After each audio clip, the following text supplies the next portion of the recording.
आज के इस वीडियो में आप लोगों को सदिश राशि और अदिश राशि चैप्टर का जो थ्योरी क्वेश्चन का डिस्कशन करवाए थे उसी का आप लोगों के साथ एमसीक्यू का डिस्कशन करेंगे।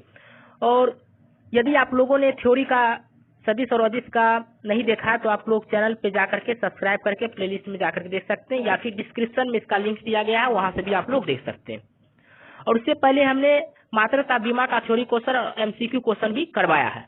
तो अभी जो आप लोगों को करवाएंगे इसमें सदिश और अदिश का एमसीक्यू का डिस्कशन और इसके न्यूमेरिकल का डिस्कशन करेंगे। तो इसमें जो टोटल जो दिया गया है 8 क्वेश्चन ऑब्जेक्टिव दिया गया है और उसके बाद जो क्वेश्चन है वो न्यूमेरिकल है। तो पहले आप लोगों को इसका ऑब्जेक्टिव क्वेश्चन का डिस्कशन करवाते हैं। तो देखिए पहला क्वेश्चन इसमें है अदिश राशि के उदाहरण है। तो इसमें हम आप लोगों को करवाए थे कि अदिश राशि किसे बोलते हैं। अदिश राशि उस राशि को बोलते हैं जिसमें सिर्फ क्या रहता है, परिमाण रहता है, दिशा नहीं रहता है, उसको क्या बोला जाता है, अदिश राशि बोला जाता है। तो इसका जो आंसर होगा वो संवेग हो जाएगा, जो कि हम अदिश जब बताए थे उसका डिस्कशन किए थे उसमें हम इसका एग्जाम्पल भी दे चुके हैं। तो अदिश राशि का उदाहरण कौन हो गया, संवेग। बाकी यहाँ पे 3 राशि जो बचा हुआ है बल, तापमान और तथा त्वरण, ये तीनों राशि जो है सदिश राशि है। अब अगला क्वेश्चन है कि निम्नलिखित में से किस समूह में सभी राशियां सदिश है। तो मतलब यहाँ पे अब पेयर में दिया हुआ है कि अब यहाँ पे देखना कि जो सभी सदिश होगा उसी में हमको क्या करना है, टिक करना, वरना सबको गलत हो जाएगा। यहाँ पे ऑप्शन ए देख सकते हैं, कार्य, ऊर्जा और बल। कार्य है, ऊर्जा है और क्या है, बल है। तो यहाँ पे बल जो है क्या है, सदिश राशि है, लेकिन कार्य और ऊर्जा जो है यहाँ पे क्या है, सदिश राशि नहीं है। तो इसी कारण ऑप्शन नंबर ए क्या हो जाएगा, गलत हो जाएगा। ऑप्शन नंबर बी में जो है त्वरण और वेग जो है सदिश है, लेकिन चाल यहाँ पे सदिश नहीं है, ये क्या हो गया, अदिश हो गया। तो इस प्रकार से हो गया। और ऑप्शन नंबर सी आप लोग देख सकते हैं। तो ऑप्शन नंबर सी देख सकते हैं तो इसमें दिया हुआ वेग, त्वरण और बल। वेग भी सदिश है, त्वरण भी सदिश है और बल भी क्या है, सदिश है। इसीलिए यहाँ पे क्वेश्चन में पूछ रहा था सभी राशियां सदिश है, तो ऑप्शन नंबर क्या हो जाएगा, सी हो जाएगा। यहाँ पे उष्मा दिया हुआ, प्रकाश दिया हुआ, विद्युत दिया हुआ, तो ये इसमें सभी राशि सदिश नहीं है, कुछ राशि इसमें से अदिश है। इसी कारण ऑप्शन नंबर सिर्फ क्या होगा, सी यहाँ पे सही होगा। अब अगला क्वेश्चन है कि सदिश राशि के उदाहरण है। तो सदिश राशि के जो है उदाहरण ऑप्शन नंबर ए ही आपका सही है, बल आघूर्ण जो है सदिश राशि का उदाहरण है। अगला क्वेश्चन है शून्य परिणामी उत्पन्न करने के लिए समान परिमाण के आवश्यक 2 सदिशों की न्यूनतम संख्या कितनी होती है।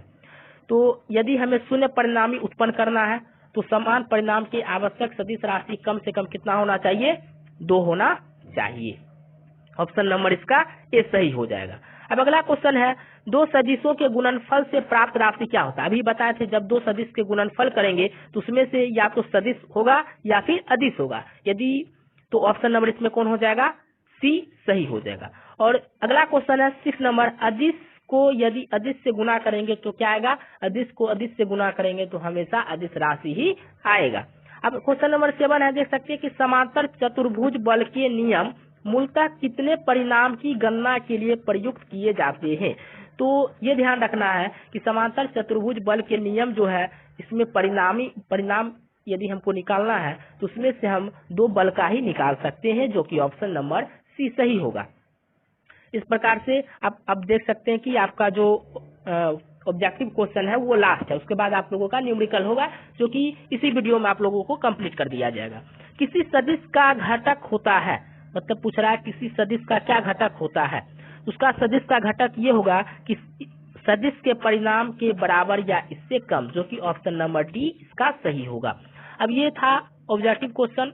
आप लोगों को मालूम होगा कि सदिश और अदिश राशि जो है बहुत ही इंपॉर्टेंट चैप्टर है। प्रत्येक एग्जाम में इससे सदिश या अदिश पहचानने के लिए 1 या 2 मार्क्स का 1 या 2 क्वेश्चन इससे पूछा जाता है। और इसका यदि थोड़ा हार्ड किया जाता है तो न्यूमेरिकल भी इसका बहुत इंपॉर्टेंट हो जाता है, जो कि आप लोगों को जानना बहुत ही जरूरी है। इसलिए आप लोगों का पहले हमने थ्योरी का क्वेश्चन डिस्कशन, थ्योरी जो था इसका डिस्कशन कर चुके, ताकि आप लोगों को क्वेश्चन समझने में दिक्कत नहीं हो। यदि आप लोगों ने इसका थ्योरी नहीं देखें, यदि आप लोगों को समझने में कुछ कठिनाई हो रही है तो आप लोग इसका पहले थ्योरी जाके देख लिए, उसके बाद ऑब्जेक्टिव देखिए, तो आप लोगों को ज्यादा अच्छा से समझ में आएगा। तो चलिए आप लोगों को इसका पहले न्यूमेरिकल करवाते हैं।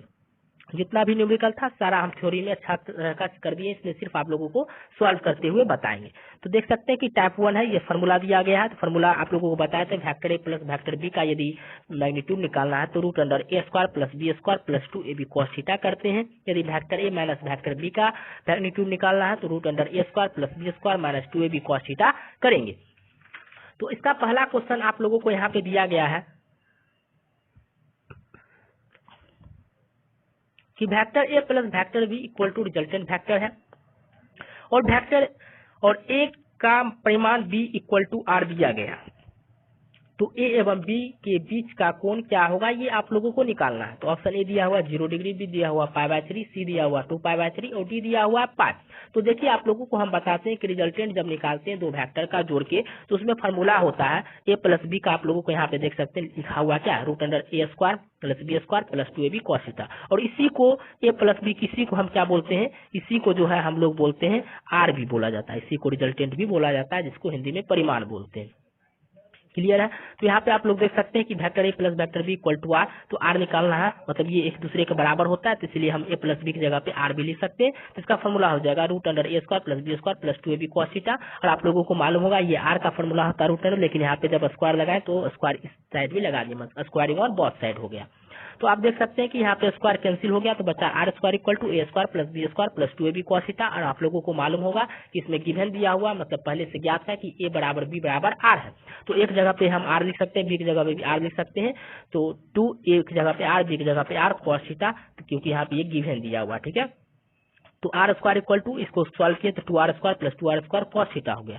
तो आर स्क्वायर इधर माइनस किए तो आगे आप लोगों का R square minus 2r square equal to 2r square cos theta. तो आर स्क्वायर में 2r स्क्वायर गया तो minus R square equal to 2r square cos theta. अब यहाँ पे देख सकते हैं कि यहाँ पे cos थीटा इक्वल टू इस आर स्क्वायर से इस आर स्क्वायर क्या हो गया, कैंसिल हो गया। तो cos थीटा इक्वल टू -1/2 बचा, और cos थीटा इक्वल टू -2/2 कब होता है, तो आप लोगों को ये मैथ में आप लोग पढ़े होंगे कि cos 2π/3 पे होता है, या फिर डायरेक्ट आप लोग याद कर सकते हैं कि 120 पे इसका आंसर आता है।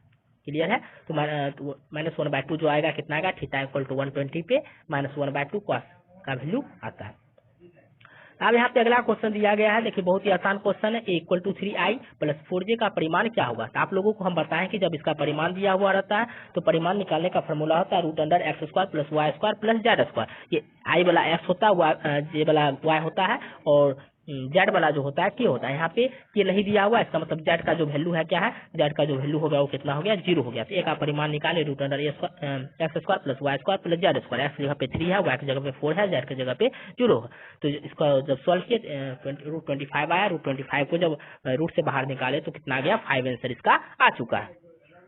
उसी तरह अगला क्वेश्चन आप लोग देख सकते हैं कि अगला क्वेश्चन ये भी अच्छा दिया हुआ क्वेश्चन, यदि वेक्टर बी बराबर 4i plus 6j plus 2k हो तो बी का परिमाण ज्ञात करें। इसका भी वही फॉर्मूला होगा X root under x square plus Y square plus Z square. X जगह पे 4 का स्क्वायर हो जाएगा, वाई की जगह पे 6 का स्क्वायर होगा, जेड की जगह पे 2 का स्क्वायर हो जाएगा। जब इसको सॉल्व कीजिएगा तो आ जाएगा रूट 56, इसका आंसर आ जाएगा। इस प्रकार से ये क्वेश्चन, इस टाइप का क्वेश्चन जो है एग्जाम में जो आप लोगों का पूछा जाता है, इसी प्रकार का क्वेश्चन पूछा जाता है। और इस प्रकार से क्वेश्चन आप लोग प्रैक्टिस कर लेते हैं तो न्यूमेरिकल छूटने का बहुत ही कम चांस रहता है। तो चलिए आप लोगों को अगला 4 नंबर न्यूमेरिकल करवाते हैं, जो कि क्वेश्चन दिया हुआ 12 न्यूटन तथा 8 न्यूटन परिमाण के दो बल एक वस्तु पर कार्यरत है। मतलब दो बल लग रहा है, एक वस्तु पर लग रहा है। कितना न्यूटन का लग रहा है, 12 न्यूटन का लग रहा है और 8 न्यूटन का लग रहा है। वस्तु पर लगने वाला परिणामी बल का अधिकतम मान क्या होगा, हमको निकालना, अधिकतम मान निकालना था। आप लोगों को थ्योरी में हम लोग करवा चुके हैं कि जब आर मैक्सिमम निकालना रहता है तो ए प्लस बी करते हैं। तो आर ए प्लस बी करेंगे तो ए कितना है 12 है और बी कितना है 8 है। तो 12 प्लस 8 कितना हो गया,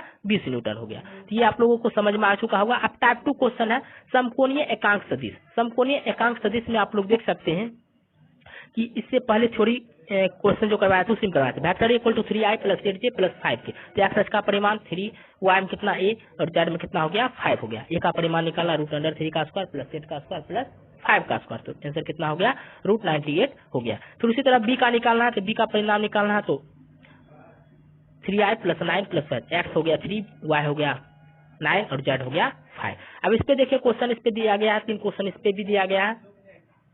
तो अब है कि सदिश 3i vector plus 4k vector y अक्ष का प्रक्षेप निकाला। तो y अक्ष का मतलब यहाँ पे क्या निकालना, मतलब y अक्ष का जो परिमाण है वो कितना होगा। तो y अक्ष का परिमाण कितना होगा, ये i हो गया, और i वाला बताया था x होता है, जे वाला y होता है और k वाला जो होता है z होता है। तो यहाँ पे j दिया हुआ नहीं दिया हुआ, इसका मतलब क्या दिया होगा, कुछ नहीं दिया, इसका मतलब क्या हुआ, i दिया हुआ है, j दिया हुआ है नहीं, तो इसका मतलब क्या हुआ, 0।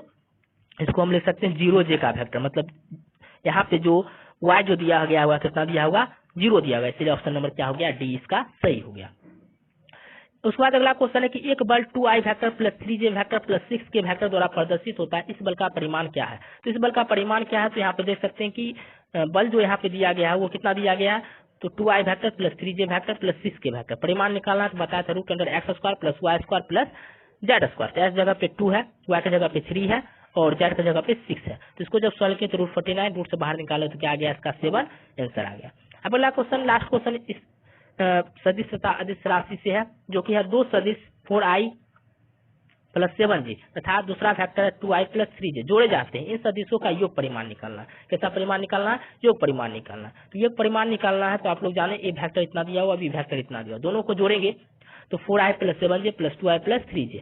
तो अब i को i के साथ जोड़ेंगे तो 4i प्लस 2i कितना हो गया, 6i हो गया, और 7j प्लस 3j कितना हो गया, 10j हो गया। अब इसका अतः योग का परिमाण निकालना है, तो योग का परिमाण निकालना तो दोनों तरफ को मॉड लगाना पड़ेगा। मॉड में जानते हैं कि रूट अंडर क्या हो जाता है, x square plus Y square plus Z square. X का मान कितना दिया हुआ 6, वाई का कितना दिया हुआ 10 है, जेड नहीं तो इसका मतलब 0। उसको लिखे या फिर नहीं लिखे कोई दिक्कत नहीं है। जब इसको सॉल्व कीजिएगा तो 6 का स्क्वायर 36, 10 का स्क्वायर 100, तो इसको सॉल्व हो जाएगा 136 का क्या आ जाएगा, आंसर आ जाएगा। इस प्रकार से इसका आंसर आ गया। अब टाइप 3 है, तो टाइप 3 में 3 क्वेश्चन बचा हुआ है इसका। उसके बाद यह जो सदिश अदिश का सारा क्वेश्चन जो बुक का दिया हुआ है, एस झाकर का आरबीडी पब्लिकेशन का जो बुक है, सारा चीज कंप्लीट उसमें हो जाएगा आप लोगों का। इसमें क्वेश्चन है यही, यदि दो वेक्टर को अदिश करना है, अदिश मल्टीप्लिकेशन करना, vector A dot vector B, A B cos theta होता है। यदि दोनों का क्या करना, सदिश करना है तो क्रॉस करवाते हैं, ए क्रॉस बी बराबर हो जाता है ए बी साइन थीटा हो जाता है। क्लियर है। अब यहाँ देख सकते हैं कि